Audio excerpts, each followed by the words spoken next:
남쪽 지방에서만 자라는 귀한 나무, 황금의 빛을 낼 수 있다는 수액이 나오는 나무, 황칠나무를 아십니까? 예로부터 도료와 전통 약재로서 쓰였다는데 두릅나무과에 속하는 약용식물입니다. 전통 약재 재발견! 우리나라 토종나무 황칠나무의 쓰임새와 효능까지 황칠나무의 모든 것을 밝혀본다.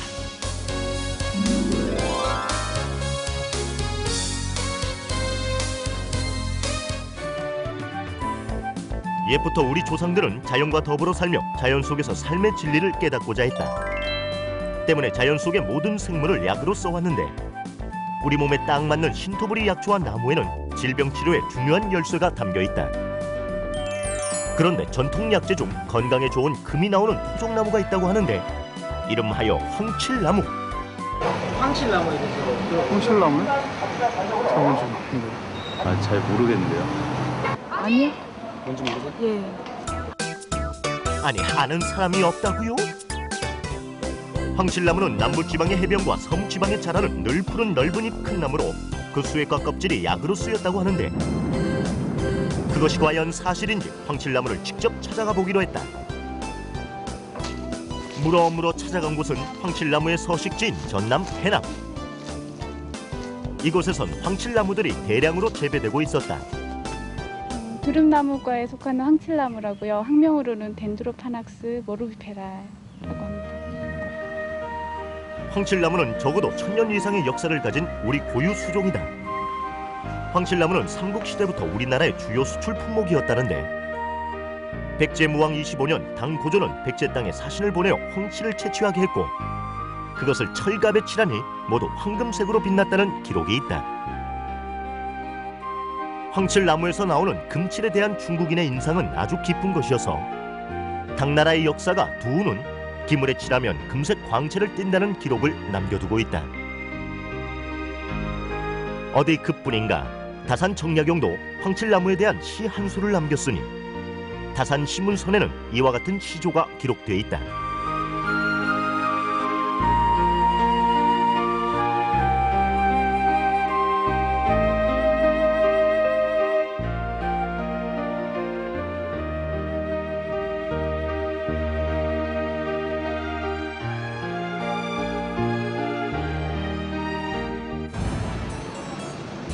음력 6월쯤 나무 줄기에 칼로 금을 그어서 채취하는 황칠나무의 수액은 물건에 광택을 내는 도료로도 쓰였다.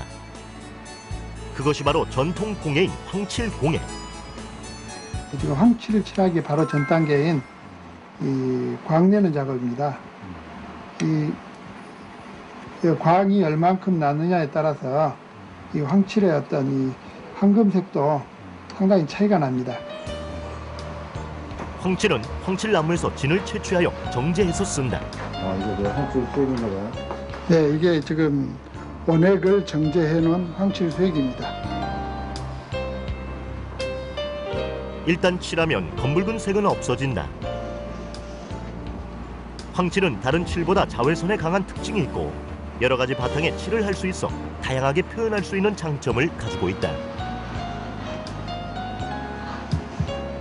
문갑이나 애기장, 특히 이제 화장대 그런 물건들은 현재 광주나 전남 지역에 많이 산재해 있고 특히 금속류의 물건은 옛날에 조선시대 때 사용했던 은담배합 또 은대합배합까지는 현재는 이제 제가 확인을 했는데 나머지는 조금 더 이제 시간이 지나면은 밝혀지지 않을까 생각을 합니다. 황칠은 나무나 금속, 종이와 천 등 어떤 재료에도 여러 번 칠을 해 좋은 광택을 얻을 수 있기 때문에 예로부터 많은 고급 공예품에 쓰여왔다. 특히 여성용 장신구와 가구에서는 빼놓을 수 없는 광택 제재였다. 그러나 서식지가 적고 채취할 수 있는 수액의 양이 적어 희귀한 도료였던 황칠. 황칠나무 한 그루에서 나오는 수액의 양은 100ml 정도. 게다가 남해안과 제주도에서만 자랐기 때문에 워낙 귀했다. 그러나 최근에는 대량 생산의 가능성이 조심스럽게 전망되고 있다는데 지구 온난화에 따라서 기온이 상승해 가면서 이런 난대 수종들의 분포 서식지가 앞으로 점점 늘 것으로 예상되는데요. 그에 따라서 황칠나무 재배 면적지도 늘 것이고 또 황칠이라든가 이런 안식향의 쓰임새가 널리 이용이 되면서 앞으로 중요한 자원으로서 가치가 높다고 생각이 됩니다. 옛 문헌을 찾아보면 약재로서의 황칠나무가 어떻게 쓰였는지를 쉽게 찾을 수 있다. 순조 때 유희는 여러 사물을 설명한 물명고라는 책에서 황칠나무를 설명하면서 생으로나 말린 것으로 심신을 안정시키는 향료, 즉 안식향으로 쓴다고 했다. 본초 강목에서는 황칠로 향을 피우면 남성에게는 신장을 강화시켜주고 여성에게는 생리불순 등을 해소해준다고 했다.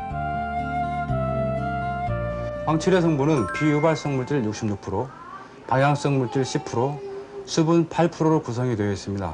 이 중에 양리적인 작용을 나타내는 성분은 방향성 물질로서 간질, 신경장애 등의 효과가 있는 쿠베벤, 강장 치움 효과가 있는 엘리넨, 류마티스 관절염에 효과가 있는 미롤렌 등으로 성분 등이 구성이 되어 있습니다.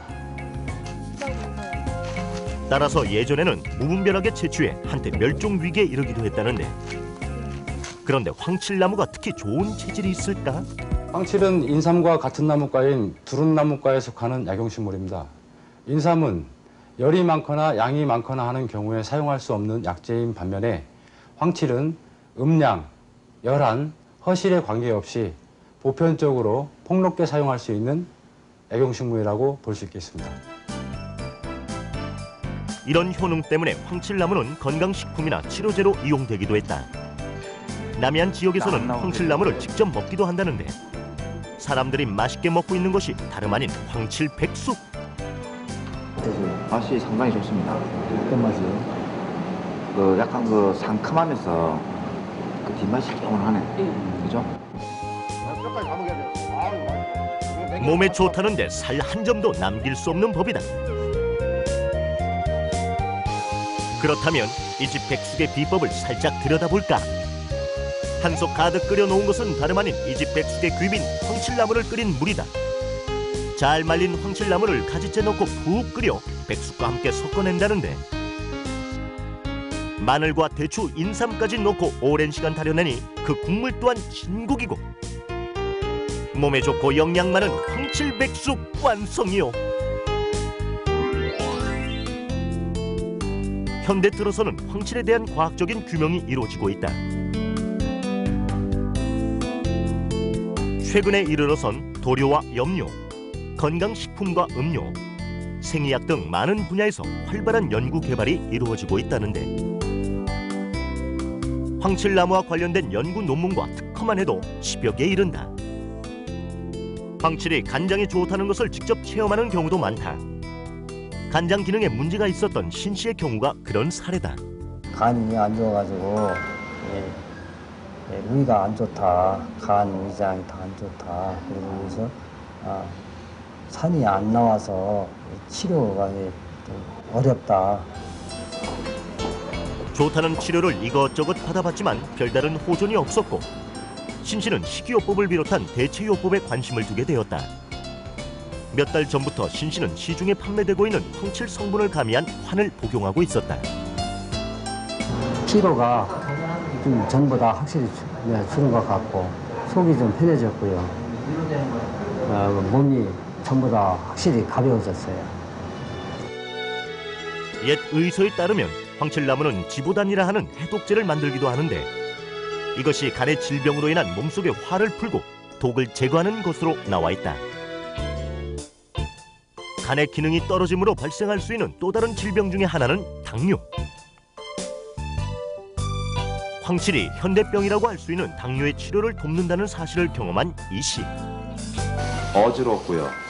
그 다음에 이제 좀 자고 나도 개운치가 않죠. 그리고 이제 이렇게 뭐라 그럴까, 좀 이렇게 몸이 찌뿌득하고.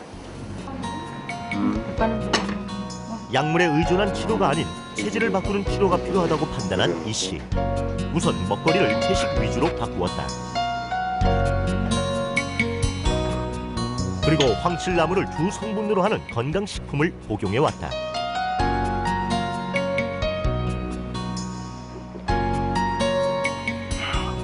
우선 물 마시는 횟수가 조금 줄어들었고요. 그 다음에 좀 어지러움이 좀 덜하는 것 같고, 그 다음에 이제 좀 자고 나면은 좀 개운하다 하는 느낌이 좀 드네요. 외래종이 아닌 우리네 자생종으로 그 약효를 입증받고 있는 황칠나무.